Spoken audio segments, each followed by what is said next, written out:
Okay, are you ready for a wild one?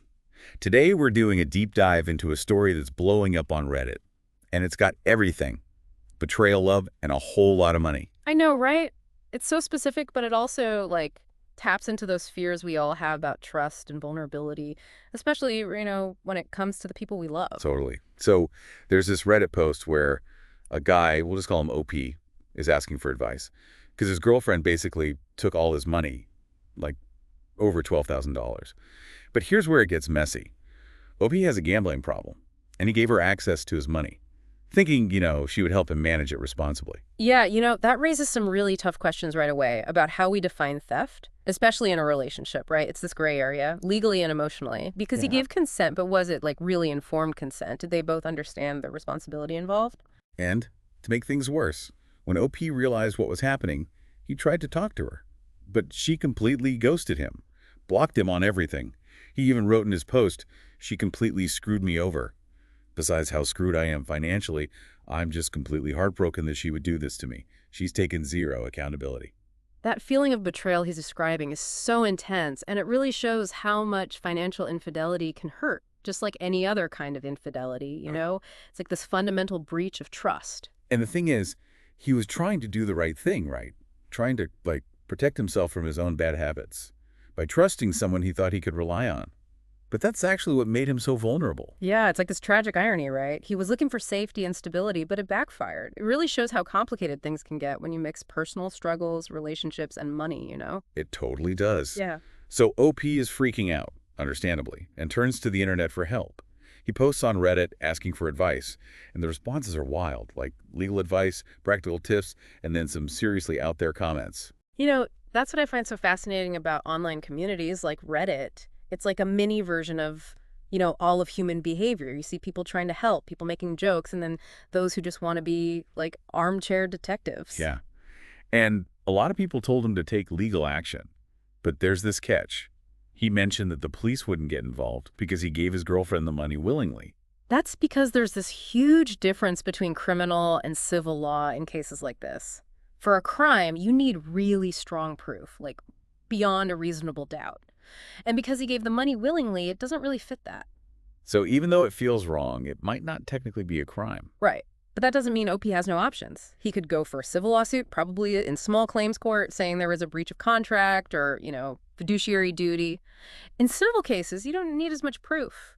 It's more about showing it's more likely than not that the other person is responsible for the damage. Okay, so even if it's not a crime, he might still have legal options. Got it.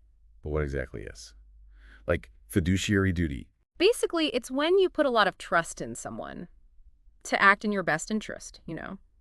In this case, when OP gave his girlfriend control of his money, he was basically creating that kind of relationship. And if she used the money for herself, she would be breaking that trust. So it's not just about the money itself, it's about the responsibility that came with it. Exactly. And that's why this is a serious situation. Even if it doesn't end up as a criminal case, there could still be legal consequences. Wow, that's a lot to think about. Mm. So you have all these legal experts on Reddit giving advice, but then you also have people suggesting some crazy stuff. Like one person said OP should contact his ex-girlfriend's family. Oh, I saw that. It's amazing how quickly these online discussions can go from sensible advice to full-on vigilante justice. It's funny, but also kind of scary. Make you think about the ethics of getting other people involved in something like this. Where do you draw the line, Yeah. It's a great question. And it's something we all deal with in this digital age, right? The lines between public and private, what happens because of things we do online, it's a whole other can of worms. I think what gets lost in all the legal talk is how much this whole thing has hurt OP. You can tell from his post that he really cared about this woman, and her betrayal has devastated him. That's what's so insidious about financial infidelity. It goes right to the heart of trust and intimacy in a relationship. It's not just losing money, it's an emotional wound Yeah. that takes time to heal. And this story is even more complicated because of OP's gambling addiction. Clearly, he was trying to get control of it. But this whole experience probably set him back. Definitely. It shows how addiction can make people vulnerable to being taken advantage of. It also raises questions about personal responsibility, versus accountability when someone is struggling with addiction. It's a really sensitive and complex issue. It is. And it reminds us that even when we try to do the right thing, things can still go wrong. It's so important to have support, like from friends, family, or even online communities like this Reddit thread. Sometimes just knowing you're not alone can make a huge difference. You're absolutely right. And if you're finding this whole deep dive as interesting as I am, I actually encourage you to check out our podcast, Voices of the Soul. We explore all sorts of real-life stories just like this one, digging into the complexities of human experience. You can find us on all the major platforms. And if you want to see our faces, we're also on YouTube at Shauna Pelage. Yeah. We'd love for you to join the conversation. Okay, so going back to OP's story, I think it's important to look at all the advice he got and try to figure out what's actually helpful and what's not. Yeah, for sure. Because amongst all the crazy suggestions, there were some really insightful comments from people who'd been through similar things. Hmm. What really stood out to you? A lot of people were saying that even if OP wins a case, like actually getting his money back could be a whole other problem. Right, because it's not like his ex is just going to hand over a check, if she loses. Exactly. Enforcing a judgment can be tough. She could try to hide assets, drag things out, or even, declare bankruptcy. He might have to look into things like wage garnishment or lesions on her property, which can get complicated and expensive. So even if he wins, there's no guarantee he'll see that money again. That's got to be frustrating. It is, and it's something to remember whenever you're thinking about, going to court. It's not always a quick and easy fix. It's a process, and it can take a long time. This whole thing is a good reminder that mixing money and relationships can be risky, especially if you're not on the same page about, money management. Absolutely. And it's not just romantic relationships. It's like any situation where you're trusting someone with your finances, family, friends, a financial advisor. It's so important to do your research, set clear boundaries, and make sure you're protected. Reading through all the comments, I was surprised by how many people were blaming OP. Saying things like, well, if you hadn't given her the money, this wouldn't have happened. That kind of victim blaming is so frustrating. Yeah, maybe OP's decision to trust his girlfriend with his finances wasn't the smartest, but that doesn't make what she did okay. She chose to betray him and take advantage of him. Yeah, it's like saying someone who got robbed deserved it because they left their door unlocked. It's just not right. Exactly. And people struggling with addiction often make decisions they wouldn't normally make. That doesn't mean they're responsible for someone else's bad behavior. This story also makes you think about how we view financial infidelity in relationships, right? Is it as serious as other kinds of infidelity? What are the long-term consequences? Those are really important questions. Yeah. And I think the answer is it can be just as damaging, maybe even more so. Financial infidelity can destroy trust, create resentment, and lead to financial instability, which can have consequences for years. It could even lead to the end of the relationship, right? Absolutely. And even if they stay together, it takes a lot of work to rebuild that trust. It's not something you can just ignore. What would you say to someone who's dealing with financial infidelity in their relationship? Either as the victim or the person who did it? Well, I think the first step is admitting there's a problem and that it needs to be dealt with. It's not going to magically disappear, right? And then getting professional help, like from a therapist or a financial counselor, can be so helpful. They can help you work through the emotions, set healthy boundaries, and figure out how to rebuild trust.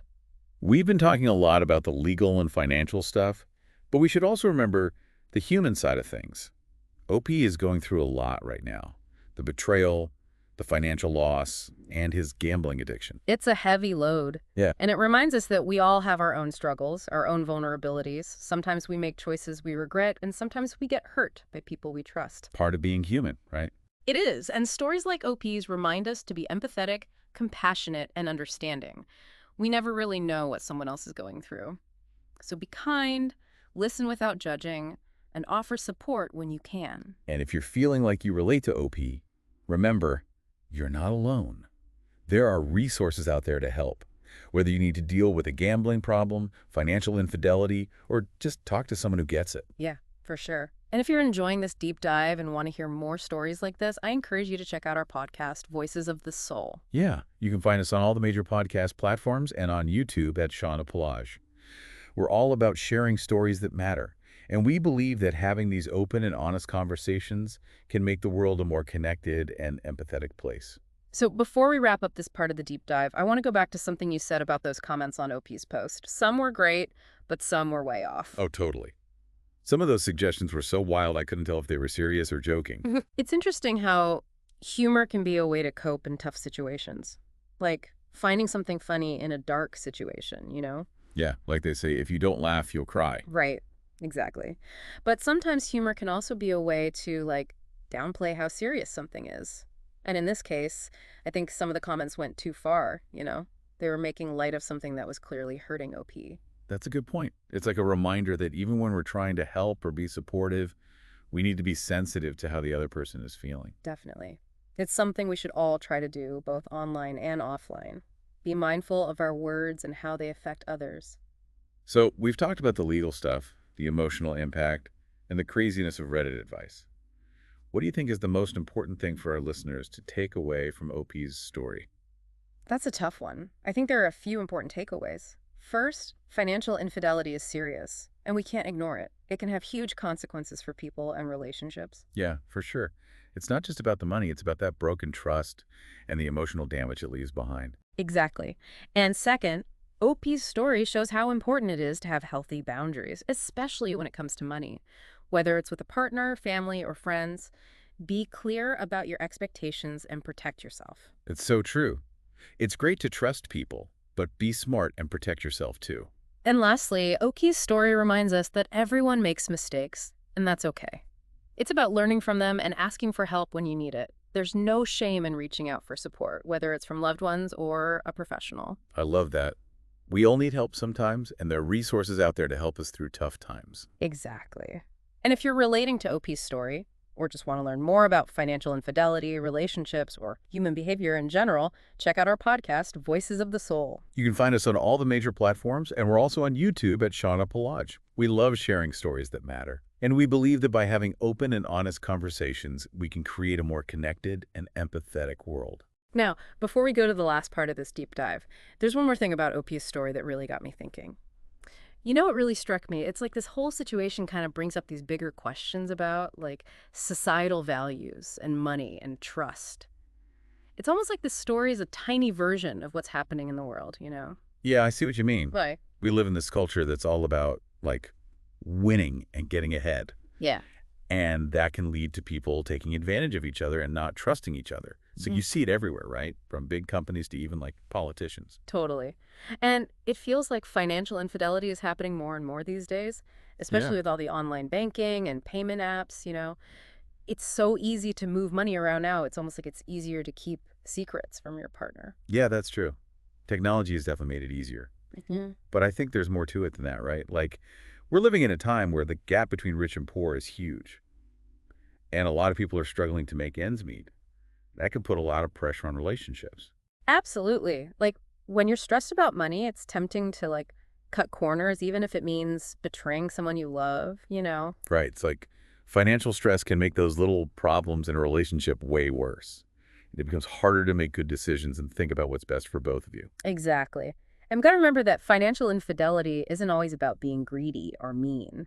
Sometimes it's about desperation, feeling ashamed, or even trying to protect your family, you know? It makes you wonder how many people are dealing with this silently, right? Mhm. Either as the victim or the person who did it. Hmm. It's not something people talk about openly, so it could be hard to find help. Yeah, it's definitely a taboo subject, and that silence can be really harmful.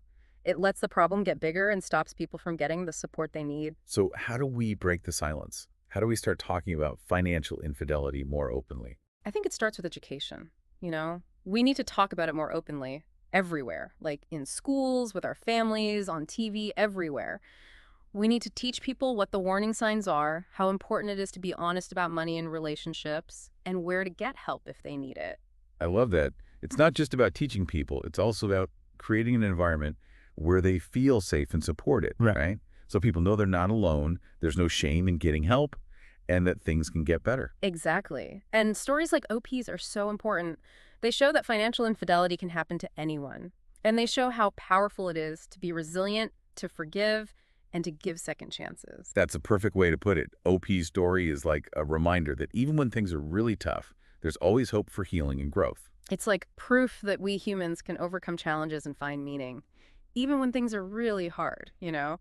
If you're feeling connected to this story or want to hear more real-life experiences, I encourage you to check out our podcast, Voices of the Soul. You can find it on all the major platforms. And if you want to see our faces and connect with us, subscribe to our YouTube channel, Shauna Plage. We post extra content and insights there. We're passionate about having open and honest conversations, and we believe that sharing our stories helps us all learn, grow, and support each other through life. Thanks for joining us for this deep dive. We hope you found it interesting and thought-provoking.